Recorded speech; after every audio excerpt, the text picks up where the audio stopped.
Hello everyone, Lian homes private limited property channel को आपको स्वागत। आपण मैंने तो एम्स हॉस्पिटल एरिया निहाती जानी। आज आम चलतु एम्स हॉस्पिटल खूब नियर रे गोटे प्लॉट विजिट करी आसीबा। नमस्कार।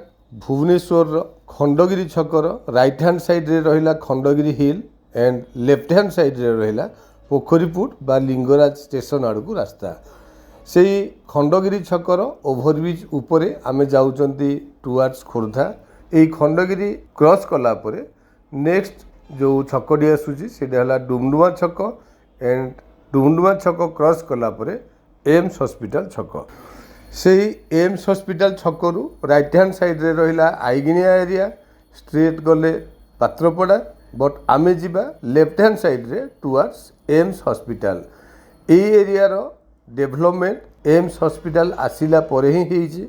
आपण माने जदि एम्स हॉस्पिटल स्टार्ट हवा पूर्वरु ए एरिया को आसीथिबे डेफिनेटली जानिथिबे ए एरिया रे केवल गोटे मात्र लैंडमार्क थिला जोटा कि police academy. Left hand side रे रहिला पुलिस एकेडमी। से पुलिस एकेडमी क्रॉस कला परे बा आउ किछि बाट आगु गला परे एम्स हॉस्पिटल ही स्टार्ट होची। आमे एबे जो रोड रे जाउचंती ए रोड टी एक्सक्लूसिवली फॉर एम्स हॉस्पिटल। आगो को सेमती किछि बाहरिबा पई रास्ता नाही but AIIMS hospital back side देकरी आमे जदि जिबा ताले अगेन पात्रपड़ा नेशनल हाईवे रे बाहरी परिबा।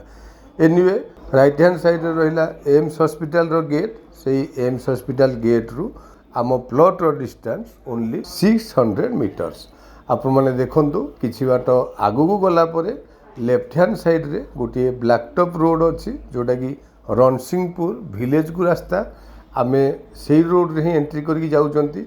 जदि एई रोड रे स्ट्रेट आगु को जिबा डुमडुमा को रास्ता। राइट हैंड साइड रे रहिला गोशाला जोटा कि बहुत भलो लैंडमार्क। एई गोशाला रो बाउंड्री जोडी शेष हो जाउची सेइठू राइट हैंड साइड रे टर्न करके आमे जाउचंती हमरो डेस्टिनेटेड प्लॉट आडको। जदि आपण माने जानिथिबे एम्स पाखरे जो खेल पड़िया अच्छी खेल पड़ियार अपोजिट साइड रे हमर डेस्टिनेटेड प्लॉट। आपण माने देखंतु एई रोड को बेस करके बहुत गुड़ाए भल भल क्लास रो लोक माने ऑलरेडी एठी एस्टाब्लिश। राइट हैंड साइड रे रहिला हमर डेस्टिनेटेड प्लॉट। आपण माने देखंतु plot T already boundary wall complete हो सारिछि एंड लक्ष्य करंतु left side right side back side front side प्राय सब आड़े कंस्ट्रक्शन वर्क कंप्लीट हो सारी।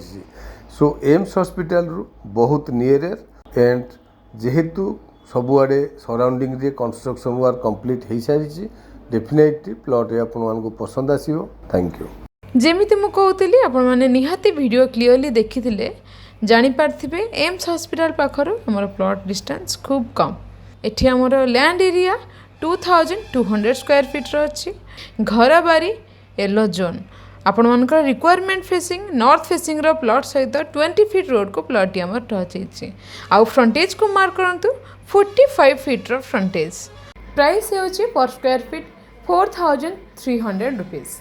आपण माने देरी न करी लोकेशन टी को विजिट करंतु। तळे था नंबर रे इनक्वायरी पई कांटेक्ट करिया को जमार भूलिबेनी। चैनल को सब्सक्राइब करे नियंतु जदि आपण माने चैनल ले नुवा। जदि आपण मानको वीडियो टी भल लागिछि do like share and comment. Thank you.